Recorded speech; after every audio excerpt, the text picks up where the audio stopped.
ఆమె ఏమంటుందో మనం ఒకసారి చూసి తర్వాత ఆమె గురించి మాట్లాడదాం. ప్లీజ్ బీసీ బలహీన వర్గాలారా, ప్లీజ్ నా భర్తని మమ్మల్ని కాపాడండి, ప్లీజ్ ప్లీజ్ ప్లీజ్ మిమ్మల్ని వేడుకుంటున్నాను. చూడండి బాగా అరాచక పాలన చూడండి. మనుషులు అన్నది మర్చిపోయి రాక్షసంగా ప్రవర్తిస్తున్నారు, రాక్షస పరిపాలన సాగిస్తున్నారు. ప్లీజ్. ఈ మాట్లాడింది విన్నారు కదా అమ్మా, మీరు వయసులో పెద్దవాళ్ళు, మీకు అన్నీ తెలుసు. ఈరోజు మీరు ఇంత ప్రాధాయపడుతున్నారే ప్లీజ్ ప్లీజ్ ప్లీజ్ అని. అమ్మా, ఒకటి కర్మఫలం అనేది ఉంటుందమ్మా, అది గుర్తుపెట్టుకోండి అమ్మా. ఒకటి, మీరు ఈరోజు ఇంత ప్లీజ్ ప్లీజ్ అని అడిగేది మీరు గత 5 ఏళ్లకు ముందు మీ భర్త గారిని అదుపులో పెట్టుకుంటే ఈ బాధ వచ్చుండదు కదమ్మా. అమ్మా, ఆ రోజు చంద్రబాబు నాయుడు గారి ఇంటిపైకి నీ భర్త రాడ్లు ఇవన్నీ ఎత్తుకొని వెళ్తూ ఉండేటప్పుడు ఏమయ్యా వెళ్ళకూడదు, ఆయన ఒక ముఖ్యమంత్రిగా చేసిన వ్యక్తి, ఒక సీనియర్ రాజకీయ నాయకుడు, వాళ్ళ ఇంట్లో కూడా కుటుంబ సభ్యులు ఉంటారు, నువ్వు ఆయన నిన్నే రోజు ఏమీ అనలేదు, కానీ నువ్వెందుకు ఆయన ఇంటిపైకి ఒక గూండాలాగా రౌడీలాగా వెళ్తావు, ప్లీజ్ ప్లీజ్ వెళ్ళొద్దు అని ఆ రోజు నువ్వు అడుగుండాలమ్మా. ఆ రోజు ఆపునుంటే ఈరోజు వచ్చుండదు కదమ్మా. సభలో ఎట్ల పడితే నోరు దేవుడు అందరికి ఇస్తాడు, నాలుగుకి నరం ఉండదు. అట్లని నోటికి ఏదొస్తే అది పచ్చి బూతులు ఆ రోజు చాలా పెద్ద పెద్ద పదాలు వాడాడు. ఎవరు? మీ భర్త. ఆ రోజు నువ్వు చెప్పునుండాలి, ప్లీజ్ ప్లీజ్ ప్లీజ్ మాట్లాడొద్దు ఆ విధంగా. నువ్వు ఆ విధంగా మాట్లాడితే ఖచ్చితంగా రేపు భవిష్యత్తులో మనకు తగులుతుంది, మనం ఆ పాపం అనుభవించాల్సి వస్తుంది, ప్లీజ్ ప్లీజ్ అని ఆ రోజు నువ్వు అడుక్కో అంటే ఈరోజు ఈ పరిస్థితి వచ్చుండదమ్మా. మీరు రాక్షస పాలన అంటున్నారు, గతంలో ఒక అమాయకుడు నువ్వు ఈరోజు బీసీ అనే కాట తీస్తున్నావు కదమ్మా. ఒకప్పుడు అదే బీసీ గౌడ సామాజిక వర్గానికి సంబంధించిన ఒక చిన్న పిల్లవాడు అమర్నాథ్ గౌడ్ చనిపోయినప్పుడు నీ భర్త కులాలు ఎందుకు వస్తాయన్నాడు. ఆ రోజు నువ్వేమని ఉండాలి తెలుసా? ప్లీజ్ ప్లీజ్ మన కులం వాడయ్యా, అక్కడ చంపేశారు, చంపినోడు రెడ్ అంట, నువ్వు జగన్మోహన్ రెడ్డి దగ్గరికి వెళ్ళి అతనికి శిక్ష పడే విధంగా చెయ్యి, మన కులం వాడికి న్యాయం చెయ్యి అని ఆ రోజు నువ్వు ప్లీజ్ ప్లీజ్ అని అడుగునుంటే బాగుంటుందమ్మా. ఆ రోజు ఆ విధంగా అడగకుండా ఈ రోజు వచ్చి నీ కులాన్ని అడ్డు పెట్టుకుంటుంటే నువ్వు ఎంత స్వార్థపరురాలో అర్థమవుతుంది. ఒకటి గుర్తుపెట్టుకో అమ్మా, ఒకప్పుడు నీ భర్త కల్తీ సారా వ్యాపారం చేస్తే ఒక దగ్గర ప్రాణాలు కోల్పోతే ఆ రోజు సభలో ఈ విధంగా ప్రాణాలు ఎక్స్క్రెషన్ వీటి గురించి మాట్లాడుతుంటే ఆ రోజు ఏమన్నాడో తెలుసా అమ్మా? నీ భర్త చచ్చిపోయిన వాళ్ళు ఇంట్లో వాళ్ళు కూడా ఏడవటం లేదు, వీళ్ళు ఏడుస్తున్నారు అని చెప్పి ఒక బూతు మాట వాడాడమ్మా. ఆ రోజు నువ్వు అనుండాలి, ప్లీజ్ ప్లీజ్ ఆ విధంగా మాట్లాడద్దు అని చెప్పి. అదేవిధంగా సభలో పవన్ కళ్యాణ్ గారి గురించి, అదేవిధంగా లోకేష్ గారి గురించి, చంద్రబాబు నాయుడు గారి గురించి నోటికి ఏది వస్తే అది, నోటికి అద్దు అదుపు లేదు కదని ఏది పడితే అది మాట్లాడేటప్పుడు ప్లీజ్ ప్లీజ్ మాట్లాడద్దు అని ఆ రోజు నువ్వు అడుగుండాలమ్మా. ఆ రోజు ఏమీ అడగకుండా ఆ రోజు బాగా అనుభవించి ఈరోజు వచ్చి అమాయకంగా పెడితే ఎవరు ఊరుకోరమ్మా. ఒకటి, నువ్వు ఈరోజు బీసీలు అని అంటున్నావు కదమ్మా. జగన్మోహన్ రెడ్డి గారి హయాంలో 2019 నుంచి 24 వరకు ఎంతోమంది బీసీలు, పేద బీసీలు, మధ్యతరగతి బీసీలు ఒక దమనకాండకు గురవుతుంటే ఆ రోజు నువ్వు ఒక బీసీగా ఉండి, నువ్వు ఒక శాసనసభ్యుడిగా ఉండి, ఒక మంత్రిగా ఉండి కనీసం ఆ రోజు బీసీలపైన దాడులను ఖండించలేదే ముఖ్యమంత్రి దగ్గర అని నువ్వు ఆ రోజు ప్లీజ్ ప్లీజ్ అని బాధపడి ఉండాలమ్మా.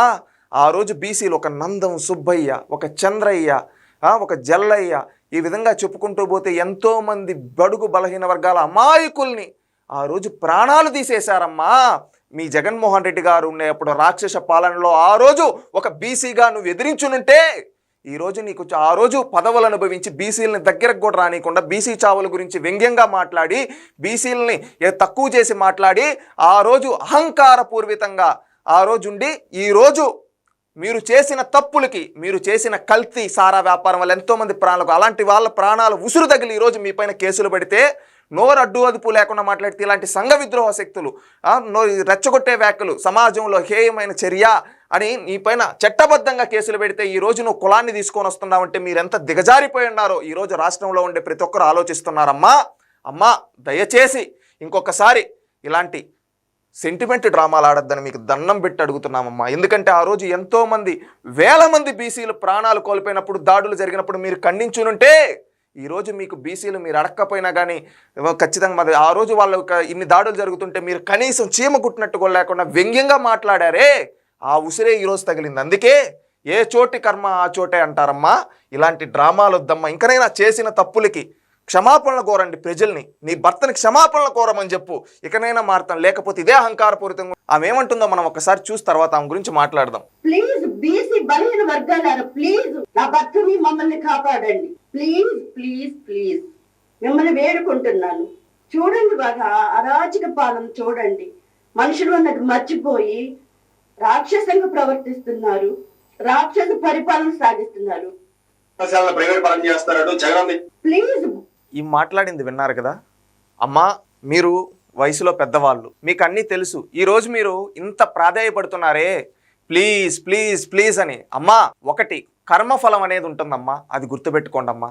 ఒకటి, మీరు ఈరోజు ఇంత ప్లీజ్ ప్లీజ్ అని అడిగేది మీరు గత 5 ఏళ్లకు ముందు మీ భర్త గారిని అదుపులో పెట్టుకుంటే ఈ బాధ వచ్చుండదు కదమ్మా. అమ్మా, ఆ రోజు చంద్రబాబు నాయుడు గారి ఇంటిపైకి నీ భర్త రాడ్లు ఇవన్నీ ఎత్తుకొని వెళ్తూ ఉండేటప్పుడు ఏమయ్యా వెళ్ళకూడదు, ఆయన ఒక ముఖ్యమంత్రిగా చేసిన వ్యక్తి, ఒక సీనియర్ రాజకీయ నాయకుడు, వాళ్ళ ఇంట్లో కూడా కుటుంబ సభ్యులు ఉంటారు, నువ్వు ఆయన నిన్నే రోజు ఏమీ అనలేదు, కానీ నువ్వెందుకు ఆయన ఇంటిపైకి ఒక గూండాలాగా రౌడీలాగా వెళ్తావు, ప్లీజ్ ప్లీజ్ వెళ్ళొద్దు అని ఆ రోజు నువ్వు అడుగుండాలమ్మా.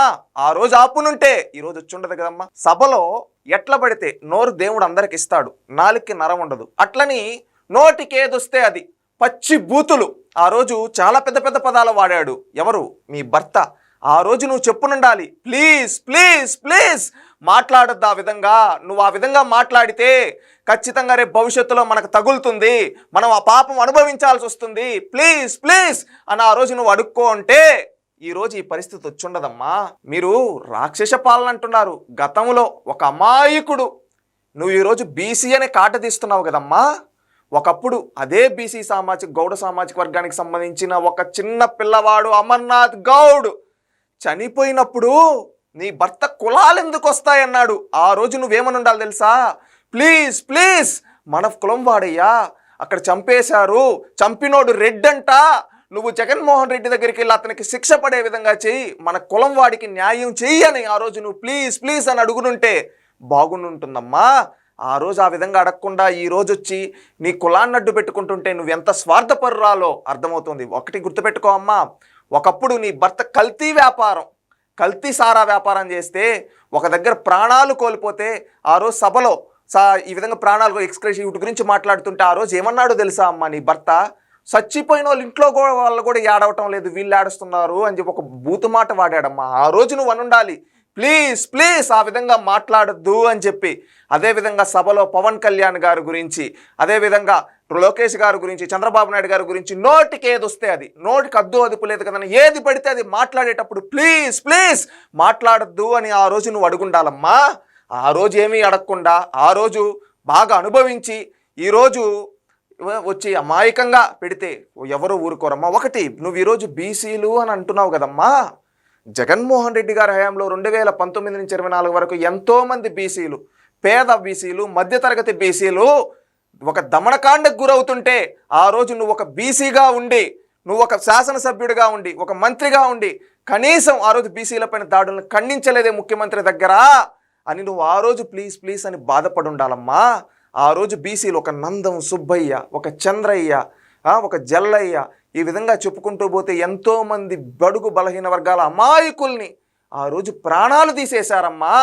మీ జగన్మోహన్ రెడ్డి గారు ఉండేప్పుడు రాక్షస పాలనలో ఆ రోజు ఒక బీసీగా నువ్వు ఎదిరించునుంటే ఈరోజు నీకు ఆ రోజు పదవులు అనుభవించి బీసీలని దగ్గరకు కూడా రానియకుండా బీసీ చావుల గురించి వ్యంగ్యంగా మాట్లాడి బీసీలని తక్కువ చేసి మాట్లాడి ఆ రోజు అహంకారపూర్వితంగా ఆ రోజు ఉండి ఈరోజు మీరు చేసిన తప్పులకి, మీరు చేసిన కల్తీ సారా వ్యాపారం వల్ల ఎంతోమంది ప్రాణాలకు, అలాంటి వాళ్ళ ప్రాణాలు ఉసురు తగిలి ఈరోజు మీ పైన కేసులు పెడితే నోరు అడ్డు అదుపు లేకుండా మాట్లాడితే ఇలాంటి సంఘ విద్రోహ శక్తులు, రెచ్చగొట్టే వ్యాఖ్యలు, సమాజంలో హేయమైన చర్య అని నీ పైన చట్టబద్ధంగా కేసులు పెడితే ఈరోజు నువ్వు కులాన్ని తీసుకొని వస్తున్నావంటే మీరెంత దిగజారిపోయి ఉన్నారో ఈరోజు రాష్ట్రంలో ఉండే ప్రతి ఒక్కరు ఆలోచిస్తున్నారమ్మా. అమ్మా, దయచేసి ఇంకొకసారి ఇలాంటి సెంటిమెంట్ డ్రామాలు ఆడొద్దని మీకు దండం పెట్టి అడుగుతున్నామమ్మా. ఎందుకంటే ఆ రోజు ఎంతోమంది వేల మంది బీసీలు ప్రాణాలు కోల్పోయినప్పుడు, దాడులు జరిగినప్పుడు మీరు ఖండించునుంటే ఈరోజు మీకు బీసీలు మీరు అడక్కపోయినా కానీ ఖచ్చితంగా ఆ రోజు వాళ్ళు ఇన్ని దాడులు జరుగుతుంటే మీరు కనీసం చీమ కుట్టినట్టు కూడా లేకుండా వ్యంగ్యంగా మాట్లాడారే, ఆ ఉసిరే ఈరోజు తగిలింది. అందుకే ఏ చోటి కర్మ ఆ చోటే అంటారమ్మా. ఇలాంటి డ్రామాలు వద్దమ్మా. ఇంకనైనా చేసిన తప్పులకి క్షమాపణలు కోరండి ప్రజల్ని, నీ భర్తని క్షమాపణలు కోరమని చెప్పు. ఇకనైనా మారుతాం, లేకపోతే ఇదే అహంకారపూరితంగా ఉంటే కాలగర్భంలో కలిసిపోతామమ్మా. తెలుసుకోండమ్మా.